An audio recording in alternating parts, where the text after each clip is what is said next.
Think so. All right. It is time for our Morton this week, which is SmackDown from December 6th. So Cody Rhodes kicks off SmackDown. He's, talking to the crowd, just kind of playing it up a little bit, and he's interrupted by Chad Gable.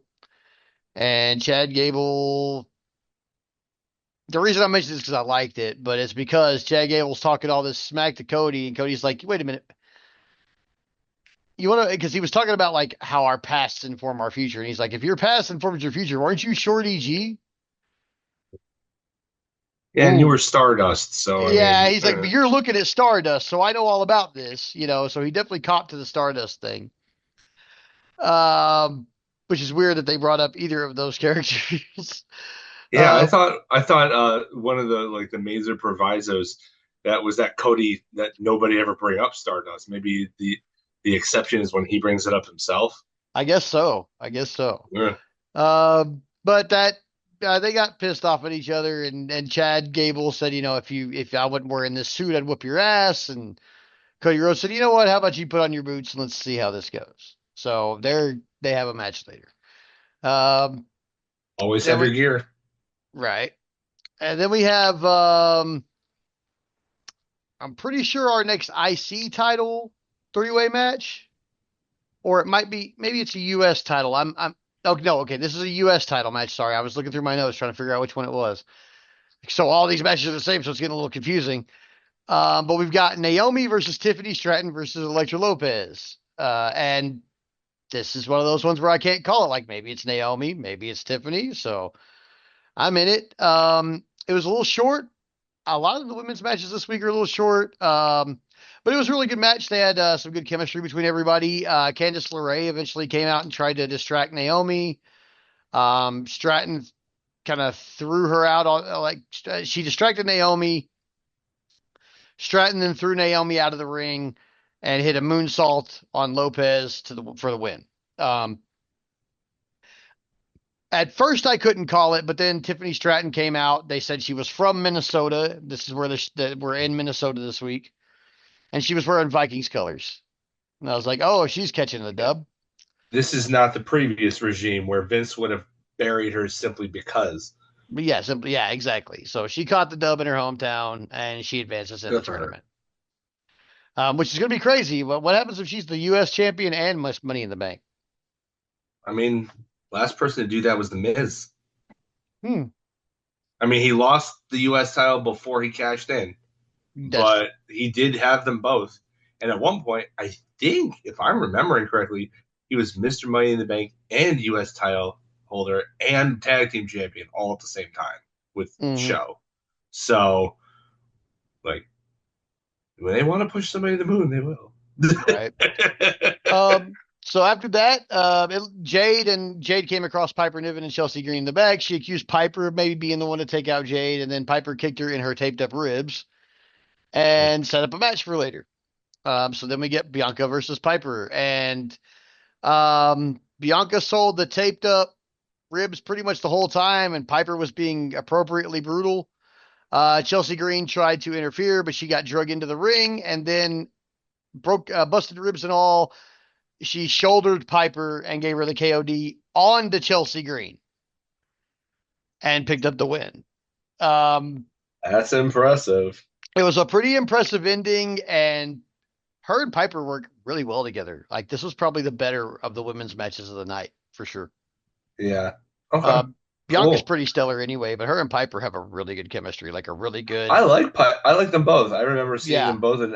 I remember in respective NXTs. I'm like, yeah, like I was seeing them both come up from the May Young tournament. I'm like, yeah, Hmm. yeah, all right, yeah. After Bianca's a this, stud. yeah. Piper brings something completely different because they didn't have a large lady on their Hmm. roster when they initially hired her. They just didn't. Like they had. I mean, they had Naya, I guess, but she was. I want to say she was still in NXT. I don't think she's gotten the call up yet.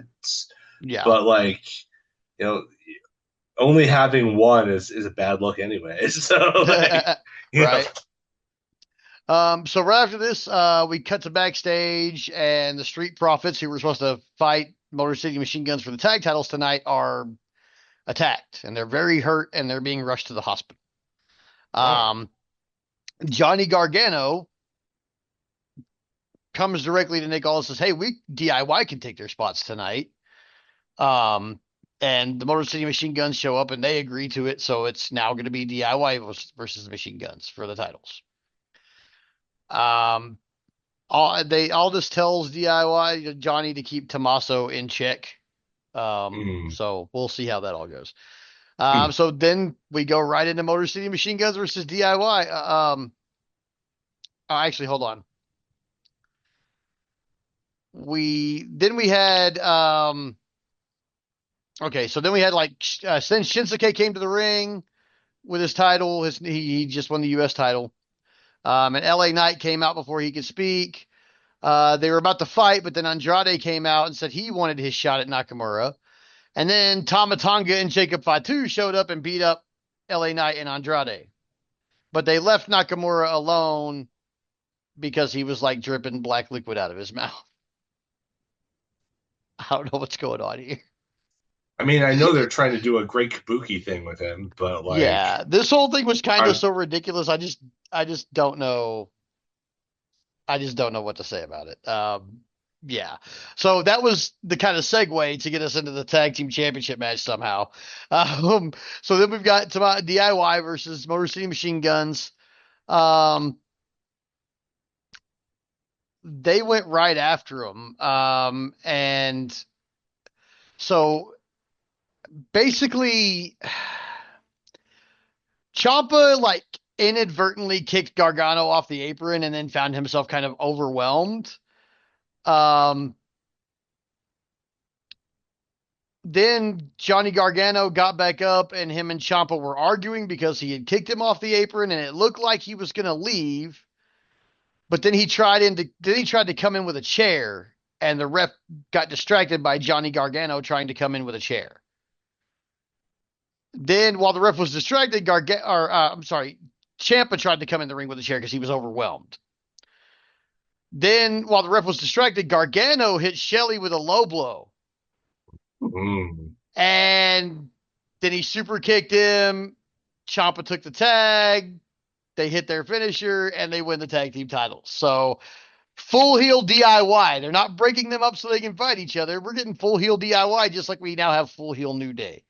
Well, that's Um, good because they're in the middle of rebuilding their tag team division. It makes no sense to be splitting guys up right now. I agree. I'm a lot more comfortable with Johnny Gargano turning heel than I was with New Day turning heel. Yeah, So I don't know. We'll see how this goes. But DIY is our new tag team champions, and I'm when cool with he that. after he turned heel in NXT, he was hilarious. Like he was absolute. You should go and look up the way. That's the last time that Austin Theory has been worth a damn. Uh, but no, he and Candice and Indy Hartwell were hilarious together. They were fantastic when he was in that run as a heel with the North American title. It was great. You should do some research, look that up. If they do anything close to what they did there, you're in for some entertainment. Oh yeah. Then Kevin Owens was supposed to have an interview with Michael Cole, but he wouldn't come in the arena. So Michael Cole had the interview with Kevin Owens in his car. Or Yeah. all And right, I like that.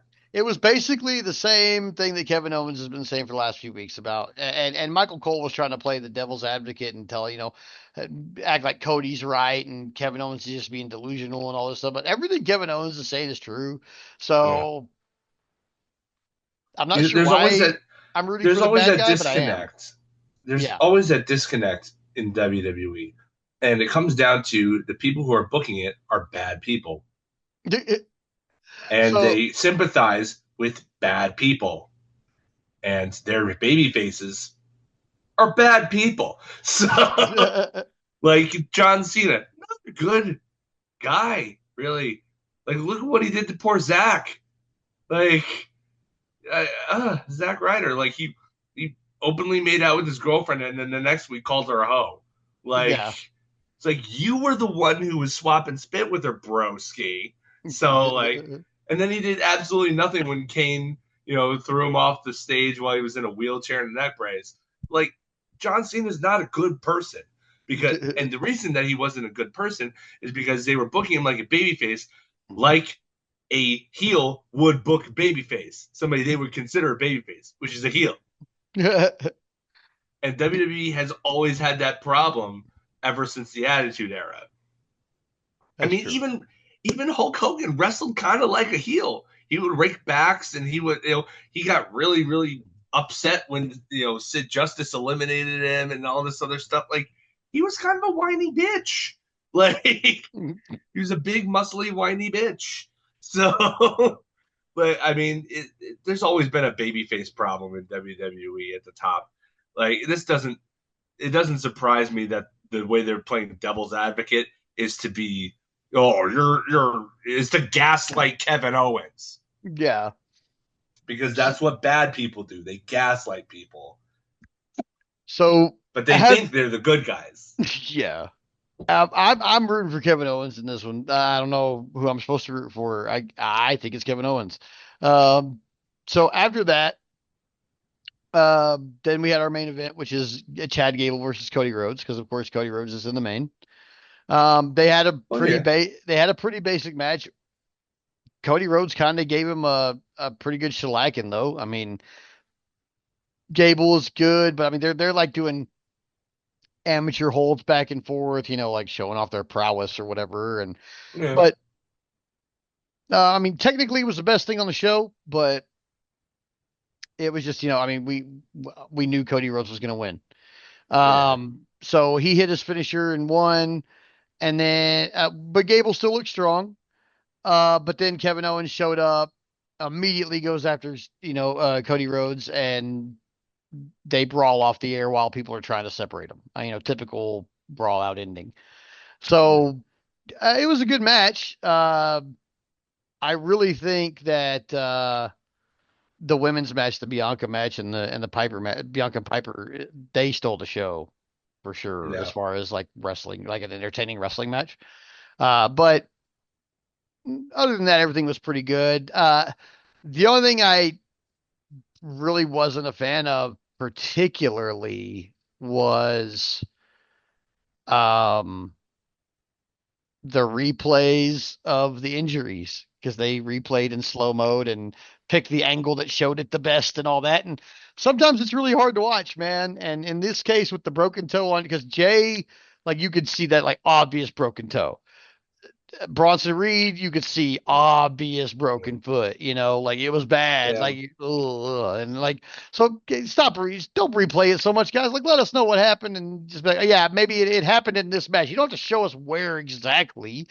yeah, Like you could say it was when he came off the top of the cage. Don't show me. Other than that, though, SmackDown was really good this week. As like the past few weeks, we remain well-fed wrestling fans. yeah. It's good to be full. Yeah. It's good to be not wanting. Thanksgiving isn't over yet. Nope. And with that said, let's get to our hot tag.